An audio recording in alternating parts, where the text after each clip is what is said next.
Si de por sí tenemos ya complicaciones desde que no tenemos un tipo de crianza donde nos enseñen a reconocer emociones, a regularlas y a canalizarlas, que eso nos evitaría muchos traumas ahora en la edad adulta, pero no nos han enseñado eso. Imagínate que le adhieren a esa falta de enseñarnos cómo regular lo que sentimos y pensamos, le adhieres algo que te genera placer. Estamos viendo también que en el día a día, pues los niños o los adolescentes utilizan mucho esta herramienta para la escuela, para las amistades, para pedir comida, para hacer su tarea. Entonces, esto se está volviendo como una necesidad del ser humano para poder vivir, ¿no?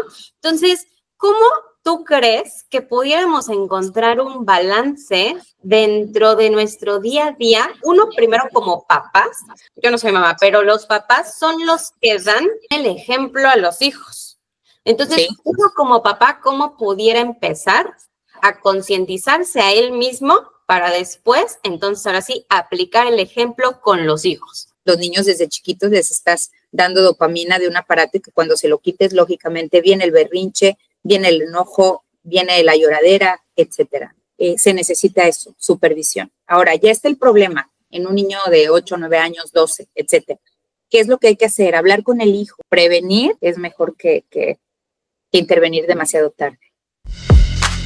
Bienvenidos al Poder de tu Conciencia. La misión de este canal es invitarte a abrir la mente, escuchar, cuestionar, tomar lo que te sirva y dejar lo que no te sirva. Hacer tu propia investigación y desde tu lógica y pensamiento crítico generar tu opinión para que así encuentres tu propia verdad. Hola amigos, bienvenidos al Poder de tu Conciencia. El día de hoy traigo una invitada muy especial. Ella es la psicóloga Mariela Bazán, una especialista en la intervención psicológica en niños y adolescentes. Y la quise invitar a este programa porque ella concientiza a las personas para el uso de las tecnologías.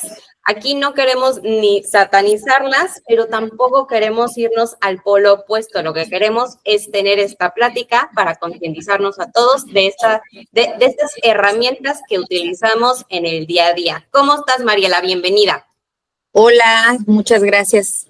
Gracias por invitarme y bueno, pues aquí estoy para ver qué puedo compartir que sea de utilidad para concientizar a la gente a la que tú te diriges, esperando que el contenido que platiquemos hoy verdaderamente pues sea útil e impacte significativamente, sobre todo en esta palabra clave que tú mencionas, ¿no? Que es concientizar. Muchísimas gracias, Mariela, por estar el día de hoy aquí y tener esta conversación. Antes de abrir micrófono, estábamos platicando que nos gusta a nosotras hacer preguntas incómodas, porque solo así es que también podemos interiorizar el conocimiento que pudiéramos tener como ciertos bloqueos, pero son los cambios que necesitamos hacer para evolucionar. Entonces, agradezco mucho este tipo de pláticas y me gustaría que comenzáramos haciéndote la siguiente pregunta, Mariela, y que esto fuera también una especie de charla. ¿Cómo nace esta inquietud o esta necesidad de querer concientizar sobre el uso de la tecnología en ti? Bueno, pues muy interesante pregunta. Surge de mí porque soy madre, además de ser psicóloga y de estar preparándome para la terapia individual. Dentro del entorno en el que se desenvuelven mis hijos, en el que yo me desenvuelvo con los papás, veo que, bueno, están generándose muchos trastornos que creo yo, desde mi muy particular punto de vista, y bueno, lo dice también la ciencia, ¿verdad? Que podemos evitar, si concientizamos a tiempo, si prevemos a los padres a tiempo, podemos evitar trastornos como depresión, como baja autoestima, que veo que es que es como que el punto de lanza para mí, porque tengo una hija adolescente, porque tengo un hijo de 9 años que va para allá y que me gustaría que el entorno y el círculo en el que se desenvuelven fuese seguro. O sea, que no tuvieran ellos que también, si bien yo puedo preverlo con ellos por a lo que me dedico y nada me exime de también equivocarme, creo que es importante que también el círculo en el que ellos se desenvuelven tenga de alguna manera esta concientización para poder evitar el uso desmedido y que les acarree al final del camino este tipo de trastornos. Y estamos viendo también que en el día a día, pues los niños o los adolescentes utilizan mucho esta herramienta para la escuela, para las amistades, para pedir comida, para hacer su tarea. Entonces, esto se está volviendo como una necesidad del ser humano para poder vivir, ¿no?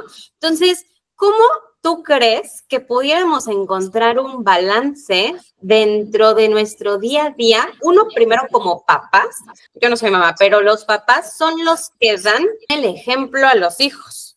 Entonces, sí, uno como papá, ¿cómo pudiera empezar a concientizarse a él mismo para después, entonces ahora sí, aplicar el ejemplo con los hijos? Ok, bueno, creo que primeramente es, como digo, es de manera el aprendizaje sobre el uso excesivo sin satanizar las tecnologías. Lógicamente son una herramienta fabulosa que nos permite vincularnos de manera, entre comillas, más cercana con los abuelos, con los tíos, con etcétera, ¿no? Y es una gran herramienta que nos permite la comunicación. Y bueno, pero la clave está como todo en el exceso, en no pasarnos de la raya en la utilización de las redes sociales, que eso está muy de moda más para los jóvenes, a lo mejor para los de 40 y más ya es un poco menos común. Sin embargo, hay aplicaciones que captan la atención de todos, desde el más grande hasta el más chiquito, y es el TikTok, porque están desarrolladas para eso, o sea, para engancharte y para que consumas. Entonces, bueno, señales de alerta, yo como padre podría ver, bueno, cuando estoy a lo mejor en una comida con mi familia, que yo no sea capaz de regular el tiempo de tener mi teléfono aquí a un ladito de mi plato y estar en menos de 5 minutos, sentir la necesidad de tener que ver si tienes una notificación, un mensaje, una llamada, o de simplemente cuando hay algún silencio dentro del entorno en el que estoy, que mi atención sea principalmente en mi aparato, ¿no? Entonces, señales de alerta para uno como papás, uno puede ser, ya te cambia de humor, te genera ansiedad si no tienes el aparato cerca. Otras señales de alerta que pudiéramos detectar nosotros mismos es la dificultad para dormir. Mucha gente padece de insomnio y no solamente es el estrés, aunque el estrés es generado también por el cortisol, que también te lo genera el uso excesivo de estar en la pantalla, el cansancio físico, el cuello. Hay algunas enfermedades físicas que se detonan a raíz de la postura, ¿no? De estar viendo un teléfono. La necesidad constante de estar conectados y no saber cómo regularla. Eso como adultos. Imagínate si como adultos es complicado. Piénsale cómo le afecta a un niño, ¿no? Que además, si no le estás sumando a eso el contenido que están viendo. Pero sí, tenemos que partir de nosotros como adultos para poder a su vez ayudarle a nuestros hijos a regular. Entonces, ya empiezo a detectar como adulto que tengo estas banderas rojas o signos de alerta y estoy viendo que yo soy dependiente. Y quiero pues también darle a mi hijo esta concientización de que tome mi ejemplo, ¿no? Porque si estoy buscando ser consciente, tiene que partir de mí y entonces ahora sí poderlo compartir a los demás. Entonces, si empiezo a detectar estas banderas, también luego se nos hace muy fácil decir, no, pues es que hay que tener voluntad, ¿no? O es muy fácil, porque no puedes. Y entonces también tenemos que concientizar que algo está sucediendo dentro de nuestro cerebro. Y también empieza a haber una posible adicción, porque las adicciones no nada más están en la comida o en las personas, sino también existen otro tipo de adicciones. ¿Qué pasa en el cerebro, Mariela, que nos hace dependientes de esta tecnología? Bueno, pues el bienestar, en resumen, la generación de dopamina, eso es lo que te da. Pero bueno, deberíamos estar buscando generar dopamina natural, ¿no? La hormona del bienestar, del placer, de sentirte pleno, de sentirte contento, pero la estamos obteniendo a través de este tipo de aparatos tecnológicos, que si bien es cierto, no es una adicción, no está probado todavía o catalogado en la psicología clínica como un trastorno de adicción, pero va va para allá, ¿no? O sea, la única diferencia entre una adicción a una droga o al alcohol es que no lo ingieres, pero al final de cuentas, en el cerebro es donde estamos generando los daños. Entonces, lógicamente, principalmente es la dopamina. La dopamina, el sentirte bien, el que te quite el aburrimiento, el que a la gente, esto es interesante saberlo, a las personas introvertidas que no tienen la facilidad de interactuar en el entorno social en el que se desenvuelven, esto les viene pero como anillo al dedo, ¿no? Porque no tienen que interactuar, o sea, si van en un avión con alguien o si tienen que preguntarle algo a alguien o agarran el celular y limitan todo ese tipo de contactos. Entonces también se generan trastornos sociales. Hay una derivación muy amplia de cuestiones que se generan a raíz de esto. Y bueno, principalmente es, te quita el aburrimiento, te hace sentir bien, pero no deberíamos tomar ese bienestar de esos aparatos. ¿Cuáles serían 5 prácticas que uno pudiera empezar a desarrollar en el día a día? Cosas muy sencillas, además de, pues, si empiezas a ver que esto ya es un problema en tu vida, pues ir con un especialista para que te asesore y te apoye y te dé seguimiento y acompañamiento. Pero ¿cuáles serían unas prácticas, las mejores prácticas que uno pudiera empezar a desarrollar en el día a día? Bueno, pues una sería establecer tiempos en el uso de los dispositivos. O sea, tratar de ser consciente, una vez que ya fuiste consciente de que, híjole, ya no puedes dormir, no puedes dejar el teléfono más de 5 minutos, te está provocando estrés, cansancio físico y psicológico, etcétera. Una vez que detectas aproximadamente unas 5 señales, dices, bueno, ¿qué puedo hacer para sentirme mejor? 1, establecer límites de tiempo en el uso de dispositivos. 2, fomentar actividades físicas al aire libre, recreativas, fuera de pantallas. 3, promover el uso responsable de las redes sociales y de los videojuegos. Es más, quitarte también las alertas y las notificaciones para que tu cerebro no se vea tentado a tener que voltear y agarrar el teléfono. Evitar pantallas invariablemente antes de dormir. Mucha gente dice, bueno, lo uso para dormirme. Negativo. O sea, no tienes un descanso pleno si tú antes de dormir estás viendo la pantalla. Mínimo recomendado son 2 horas antes de irte a la cama a dormir para que descanses como debe de ser, el evitar el uso. Y 5, pues fomentar la comunicación y el tiempo de familia sin dispositivos. Preferentemente cuando estamos en las reuniones familiares o con los hijos o con los papás, con los abuelos, evitar esos dispositivos para que, bueno, puedas empezar como que tú mismo a ser consciente y a gestionar ese tiempo. ¿Qué pasaría si estoy viendo como papá que yo sí tengo autocontrol, ¿no? Pero estoy viendo que mis hijos no, porque la generación también puede ser un factor que, pues, ellos nacieron con la tecnología a diferencia de nosotros. Entonces, ¿qué prácticas yo pudiera ahora aplicar con mis hijos? Ok, bueno, primeramente tenemos que hablar sin juicios, sin amenazas, sin imposiciones. Porque para empezar, los niños que tienen ya acceso a la herramienta están en un proceso de desarrollo en el que no aceptan nada de lo que venga principalmente de los padres. Entonces, con mucho tacto y sin juzgar, sin imponer, es concientizarlos a que ellos comprendan el efecto dañino que genera el uso excesivo, sin prohibirlo. O sea, hay controles, hay aplicaciones de control parental, que son los que en mi caso yo recomiendo. Les pones tiempo por día, por semana, etcétera, para que tú también puedes decirles a ellos que el regular el tiempo va a evitar un daño a la larga y les explicas tal cuál es daño, si les pones ejemplos.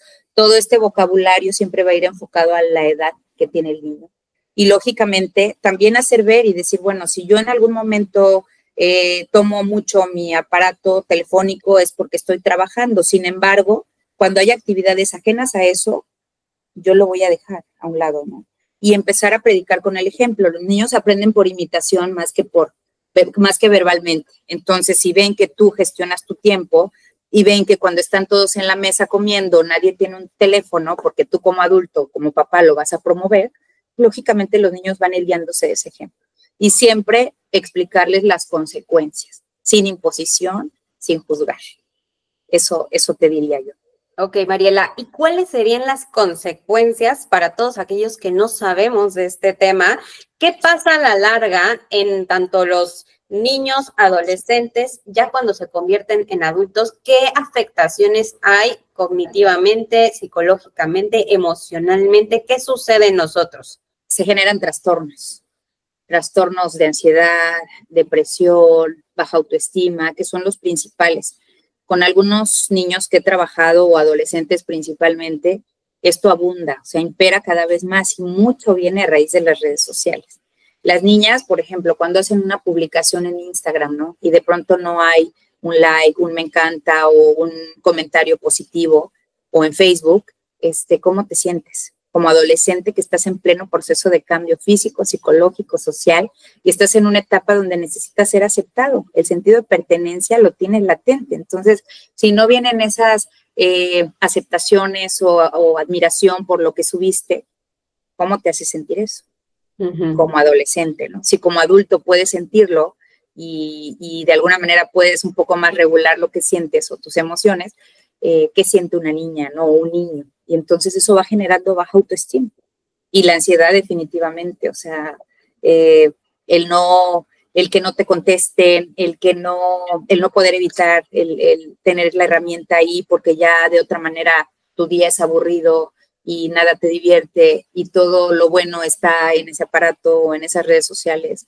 Definitivamente eso es lo que tenemos que tratar de evitar, de concientizar, de psicoeducar para que no pase y para que sí se logre. Yo creo, tengo mucha fe que a través de los entornos escolares se pueda lograr eso, ¿no? Concientizando a los papás, psicoeducándolos para decirles lo que va a pasar si los niños tienen un uso ilimitado de las tecnologías.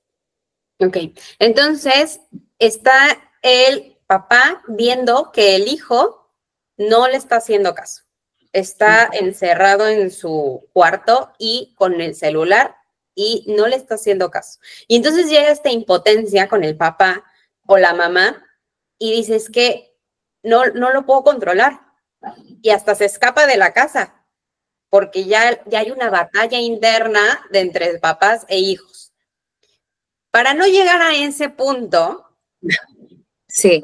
¿Qué tendría que hacer la mamá primeriza o la mamá que está en tomando esta información previa a que la bomba explote? Y me gustaría que lo enfoquemos, Mariela, a como papá, ¿qué tanta atención le estás dando al niño desde que nace? ¿Qué tanta atención como papá le estás dando a su desarrollo, a sus emociones, a su bienestar? Te lo comento porque yo me he dado cuenta que muchas veces como papás, y no quiero aquí juzgar, pero el hijo empieza a ser un estorbo y entonces le doy la pantalla desde niño, desde bebé, para que se entretenga. Y entonces, ¿cuál es la consecuencia? Entonces, como papá, quiero que nos enfoquemos en como papá, ¿qué tengo que hacer para no caer en esto? Ya me estoy dando cuenta que estoy cayendo en esto. ¿Qué me recomiendas? Bueno, primeramente sí se necesita supervisión.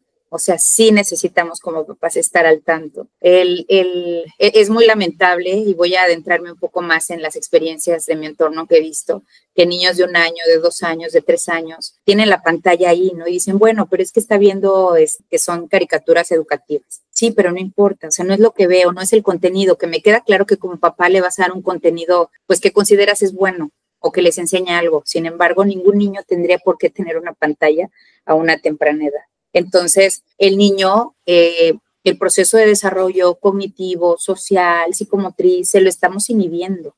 O sea, le estamos no permitiendo que el niño desarrolle naturalmente esas habilidades que va a desarrollar si no tiene un aparato ahí. Imagínate un niño chiquito, ¿no? Tocan el timbre y cuando el niño no tiene un aparato al alcance, ni una pantalla, ni nada, pues ¿qué hace el niño, no? De 1 año, 2 años, empieza a voltear tratando de buscar de dónde viene el sonido. Entonces, hay muchas cuestiones naturales que se deberían de dejar desarrollar por sí solo, pero eso requiere tiempo y eso requiere esfuerzo y requiere supervisión. Y son de los temas incómodos que decías en un principio, que muchos preferimos hacernos de la vista gorda y seguir dándoles el aparato. Hubo un educador que dijo, a ver, le decían, y es grande, y le decían, a ver, si usted pudiera darle un consejo a los jóvenes, ¿cuál sería? Y dice que si no tienen tiempo, no tengan hijos, porque los hijos necesitan tiempo, necesitan esfuerzo y necesitan que estemos en constante preparación para poder hacer nuestro trabajo como papás o como cuidadores lo mejor posible. Y eso implica el dejar de lado muchas cosas como seres humanos o como personas individuales del rol de papá o de mamá. Entonces, esto no fácil lo hace cualquier persona. Entonces, sin juzgar, como bien dices, se necesita eso, supervisión. Ahora, ya está el problema en un niño de 8, 9 años, 12, etcétera.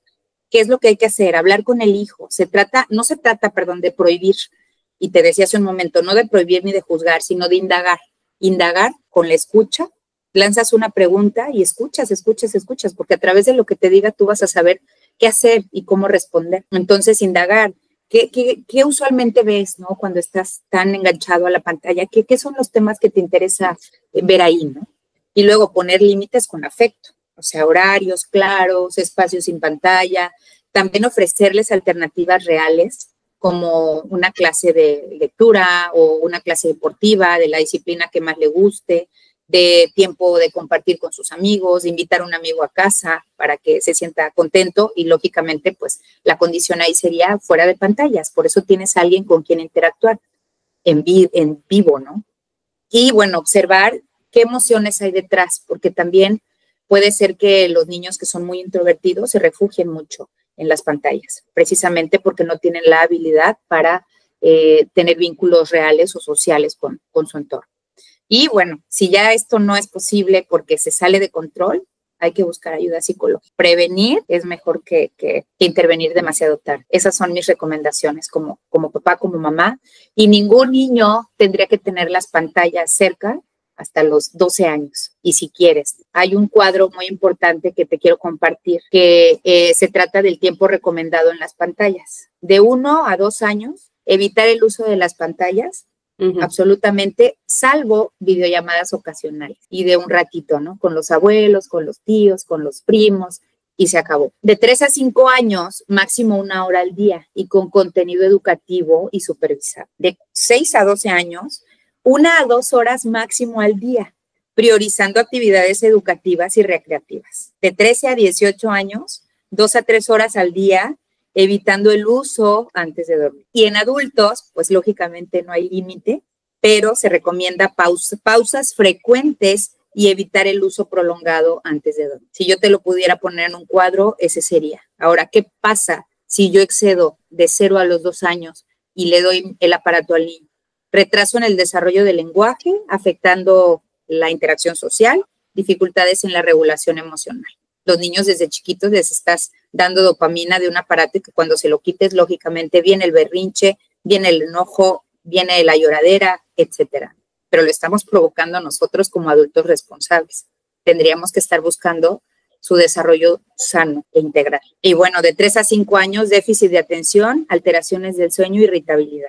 De 6 a 12 años, ¿qué pasa si yo no regulo el tiempo? Reducción de actividades físicas, los problemas de concentración, la ansiedad, la disminución de rendimiento escolar, que ese también es otro tema. Y bueno, de 13 a 18 años, adicción a redes sociales, videojuegos, te aíslas socialmente, hay trastornos del sueño, depresión y baja autoestima. Te comentaba que en ese rango de edad es más crítico por todos los cambios que están viviendo los adolescentes. Y en adultos, pues lógicamente, si no regulas, hay fatiga visual, estrés, ansiedad, alteraciones, sobre todo en la calidad del sueño. Entonces, bueno, esos son los tiempos de recomendación. Y tal vez en otra charla que me invites ya te digo, cuando ya tienes un trastorno o cuando estás, o tú como adulto tienes un trastorno, TDA, ansiedad, trastorno alimenticio, etcétera, también hay recomendación en tiempos y qué aplicaciones y qué contenido puedes tú ver que te ayude a mejorar el trastorno que estás teniendo. Hace ratito estábamos comentando que ya empieza a haber iniciativas por parte del gobierno en otros países. ¿Nos puedes platicar un poco de estas iniciativas y cuál sería como la propuesta o tu propuesta para si alguien nos está escuchando que sea director de una escuela? ¿Cuál sería la propuesta de Mariela para empezar a resolver de raíz esto? Ok, bueno, sí, en Escocia, en un estado de aquí de México ya lo hicieron, el gobernador, donde prohibió en los niveles básico, medio y superior el que lleven los celulares a la escuela. Y si la escuela, bueno, les está dando la libertad a la escuela de decir, bueno, sí, sí lo puedes traer, pero cuando llegas a tu primera hora de clase, lo recogemos, pasan las 5, 6 o 7 horas dentro del el aula, y cuando ya te vas a casa, te regreso tu celular. Para mí, el sueño dorado de Mariela como psicóloga, como madre, sería que todas las escuelas de nuestro país prohibieran el uso del teléfono en el periodo en el que los niños están en la escuela. Y lógicamente, que es donde puedes tener más control como gobierno, ¿no? Porque lo puedes determinar. Y ya como papá, pues lógicamente no dejar toda la responsabilidad a esas instituciones, sino también regularlo en casa. Pero empezar uno como ejemplo. Empezar regulando nosotros el tiempo de uso de los aparatos, sobre todo redes sociales, celular, ¿no? Que es lo común. Entonces, ese sería mi sueño dorado, que las escuelas empezaran a ser conscientes del daño que se les está haciendo a los jóvenes, a los niños, y tomar ese tipo de medidas. Yo me pongo a pensar, ¿cómo estarán las siguientes generaciones si esta tecnología cada vez va a estar más metida en el diario? ¿Cómo te imaginas tú en 5, 10 años si no hacemos algo al día de hoy con esta tecnología que, insisto, no es satanizarla, es utilizarla como herramienta? Así es. Pero ¿qué pasa si se nos sale de nuestras manos? Que, bueno, es el tema que muchas personas ya están empezando a tocar, ¿no? ¿Cómo tú te imaginas esta situación de en unos 5 a 10 años? Pues desafortunadamente es como el elefante en la mesa, el tema del uso de las tecnologías cuando estás en familia. Unos prefieren así como que hacerse de la vista gorda, no escuchar, porque yo veo que esto ya es un problema, pero en 5 años yo tendré seguramente muchos pacientes, desafortunadamente, con ansiedad, con trastornos que se van a derivar de la falta de regulación emocional. Si de por sí tenemos ya complicaciones desde que no tenemos un tipo de crianza donde nos enseñen a reconocer emociones, a regularlas y a canalizarlas, que eso nos evitaría muchos traumas ahora en la edad adulta, pero no nos han enseñado eso. Imagínate que le adhieren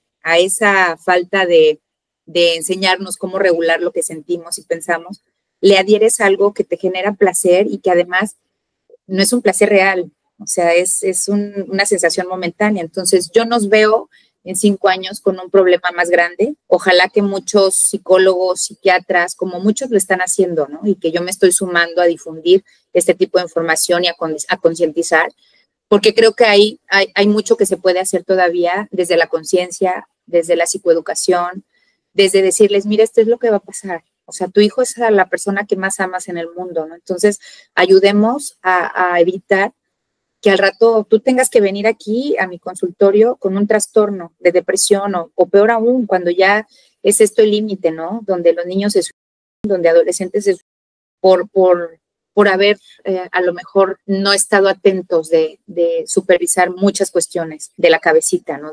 De nuestros hijos o de los adolescentes, de la juventud. Entonces, la invitación es esa, el supervisar, el no hacernos de la vista gorda, así de simple lo digo en palabras comunes, e interesarnos por el contenido que ven nuestros hijos, el tiempo, el entorno, y bueno, creo que eso nos puede dar mucho la pauta como papás para poder aportarles lo mejor posible en su desarrollo integral.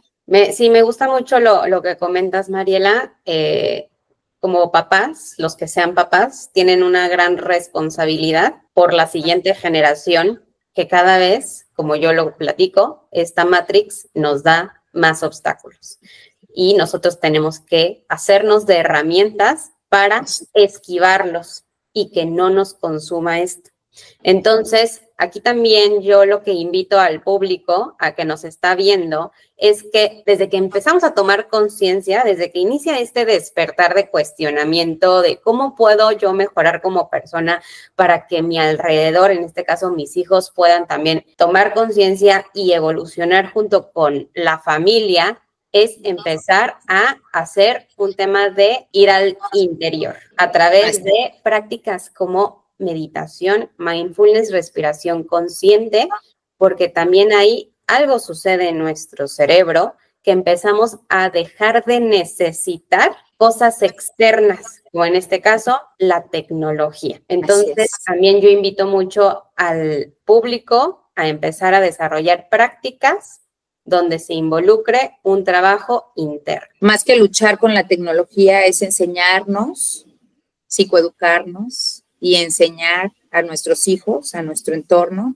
a usarla con conciencia y con equilibrio. Acompañar desde el vínculo, la escucha y, bueno, el ejemplo, que es el mejor antídoto para poder enseñar a las generaciones más jóvenes al uso adecuado. Claro, yo sí tengo esperanza en que haya muchos papás nuevos que están tomando conciencia, que están iniciando en este despertar y que se están involucrando en hacer algo al respecto. Yo sí tengo esperanza. Sí la vamos a ver. Espero que sí. Sí, creo hay que mucha más concientización ahora que antes, he de decirte, ¿eh? O sea, ahora a raíz de la pandemia todos empezamos a ver un poco más a nuestro interior. Era un tema del que nadie hablaba y en el que, bueno, no le da bastante importancia, ¿no? Pero a raíz de eso descubrimos, gracias a eso, todo lo que pasa de alguna manera deja algo positivo, y creo que lo positivo fue que estamos echando un vistazo al interior de cada quien para poder buscar herramientas que favorezcan el sentirnos bien con nosotros mismos, para así poder hacer sentir bien a las personas que están a nuestro alrededor, principalmente los hijos y pues la familia cercana. Claro. Pues Mariela, muchísimas gracias por esta plática. Creo que es muy útil para las personas que están interesados en estos temas. Te agradezco y me gustaría que dieras tus redes, algún correo que nos puedas compartir para que las personas que se sientan interesadas puedan encontrarte. Sí, por supuesto. Mi correo es sic.marielabazan@gmail.com. Y bueno, mis redes sociales aparezco como Mariela Bazán, psicóloga, y con todo gusto. Cuando ya se sale de control, bueno, siempre hay alguien que tiene herramientas basadas en métodos científicos y que sabemos como terapeutas que funcionan y que podemos acompañar a los padres para que las apliquen y, bueno, en un trabajo multidisciplinario lograr salir del atoradero, si así se quiere llamar, ¿no? Claro, es bien importante poner atención a nuestros hijos y en su educación. Muchísimas gracias, amigos. Se les quiere mucho y espero que esta plática les haya gustado. Gracias, Mariela, y nos vemos en la que sigue. Listo, gracias a ti. Un besote. Bye. Abrazos, bye. Bye.